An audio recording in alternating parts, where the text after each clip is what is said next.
आणि जाधव.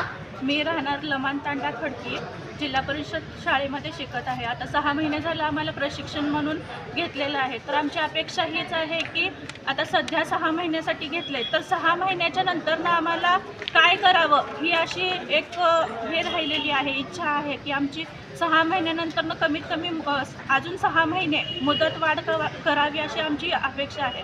आता सध्या आम्ही सगळेजण एकत्र येत आहेत, तर हे कमीत कमी 40-50 लोक तर आहेत. अजून याच्या पुढं सुद्धा आम्हाला धाराशिवपर्यंत निवेदन पोचवायचं आहे आणि अजून पण आहेत ते आता जे साहेब आहेत ते सध्या नाही आहेत, तर त्यांच्यापर्यंत सुद्धा ही आमची निवेदन आहे ती पोचावी हीच इच्छा आहे.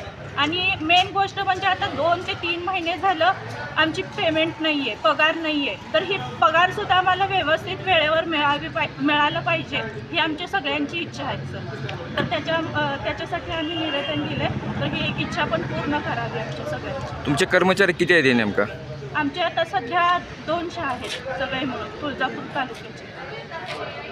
नमस्ते, मी जिल्हा परिषद प्राथमिक शाळा खडकी येथे युवा प्रशिक्षण कार्यकर्ते म्हणून रुजू आहे आणि माझी एवढीच इच्छा आहे की आम्हाला 6 महिन्याचा कालावधी वाढवून द्यावा व आमची पगार वेळेवर व्हावी, एवढीच त्यांना विनंती आहे. मागणी काय तुमची नेमका? आम्ही युवा कार्य प्रशिक्षणचे सगळे गट अधिकारी पदाधिकारी आहेत.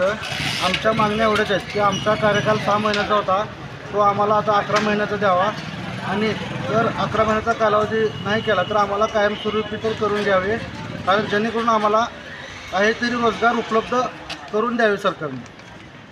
आणि आमच्या मागण्या अशा आहेत की आम्हाला जर नाही झालं तर आमचे जे आपल्या नोकरी संदर्भात आहे तिथं आम्हाला 10% आरक्षण तुम्ही देण्यात यावी, ही आमच्या तहसीलदार साहेबांकडे आणि मुख्यमंत्री साहेबांकडे आमच्या मागण्या आहेत. पुढली भूमिका काय तुमची आता नेमकं? आमची भूमिका हीच राहणार की आम्हाला कायमस्वरूपी करून घेण्यात येईल, कारण आम्ही काय करणार आता 6 महिने जर तुम्ही काढून टाकले तर आम्ही नंतर काय करणार, काय करून खाणार. काही लोक असे आहेत त्यांच्या मागं म्हणजे संसार आहे, लेकरं बाळं कशी सांभाळणार आम्ही, असे आमचे उद्दिष्ट आहे. त्यासाठी आम्ही सरकारला एवढीच मागणी आहे आमची की आम्हाला कायमस्वरूपी करून घ्यावं, नाहीतर आम्हाला रोजगार उपलब्ध करून द्यावे, हीच आमची सरकारला आणि मुख्यमंत्री साहेबांना मागणी आहे. महाराष्ट्रातील ताज्या बातम्या पाहण्यासाठी आमच्या यूट्यूब चॅनेलला सबस्क्राईब करा. इंस्टाग्राम आणि फेसबुकवर हा व्हिडिओ पाहत असाल तर फॉलो करायला विसरू नका. धन्यवाद.